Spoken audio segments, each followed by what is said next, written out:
doesn't sound good.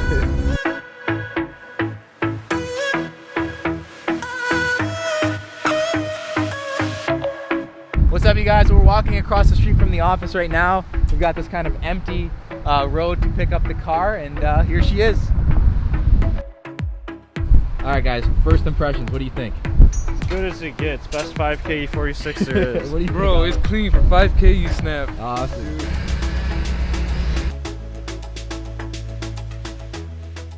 Alright guys, here she is. Seems to be running half decently, which is a good sign. Has some issues for sure that we'll address in a second. But it's here. It's a car. And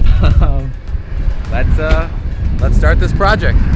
What's going on, guys? My name's Kyle Solcar, and I just bought the cheapest E46 M3 in the entire country. So today we're gonna go over absolutely everything that's wrong with it that meets the eye, and I have a feeling that we're gonna find quite a few more surprises along the way. So let's get this video started. So I bought this 2002 M3 for the grand total of $5,000 and paid about $700 to ship the car here from Virginia. And now that it's here, we have the ability to go over everything that's wrong with it and figure out why it was so cheap. Now this car is a 6-speed manual, not the SMG. It has a clean title, clean Carfax, no accidents, and only 128,000 miles, which for the year is not that high. It makes you wonder what exactly is wrong with it. It runs, it drives, but it's got a lot of little cosmetic and mechanical issues that we have to go over and we're gonna fix to make this thing a beautiful example.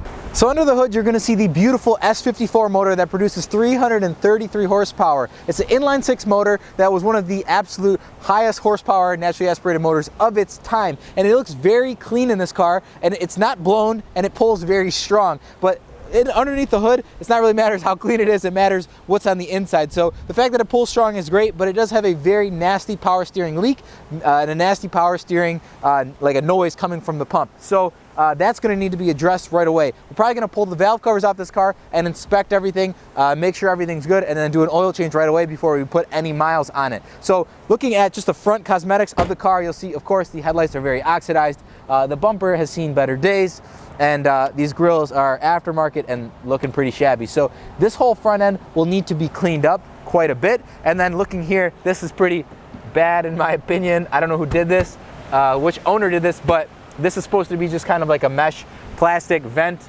grill that looks clean, and now it has this kind of like advanced auto parts AutoZone looking vent right here. So we're gonna have to take that off and address that as well. So aside from a few dings on the rear of the trunk, there's a really nasty like paint wear oxidation situation going on here, and this will all need to be repainted. The strange part about this is that it's nowhere else on the car, it's literally just here, which makes me believe that maybe this was repainted at some point or had some kind of acid or I don't even know on it. Looking back here, the trunk works, which is great. More locks and latches that work on a car like this, the better. We're gonna have to replace this badge. It looks pretty ugly. It's black and it's misaligned. But aside from that, it's pretty stock. There's a couple scratches here, but overall not in terrible shape.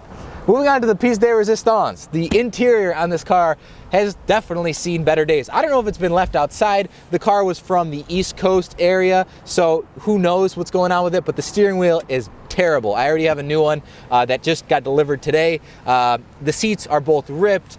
These M stripes have to go, in my opinion. I'm a huge fan of the OEM look.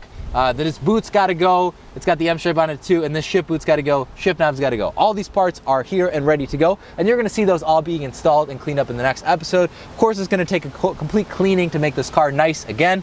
None of these window switches on the left side work.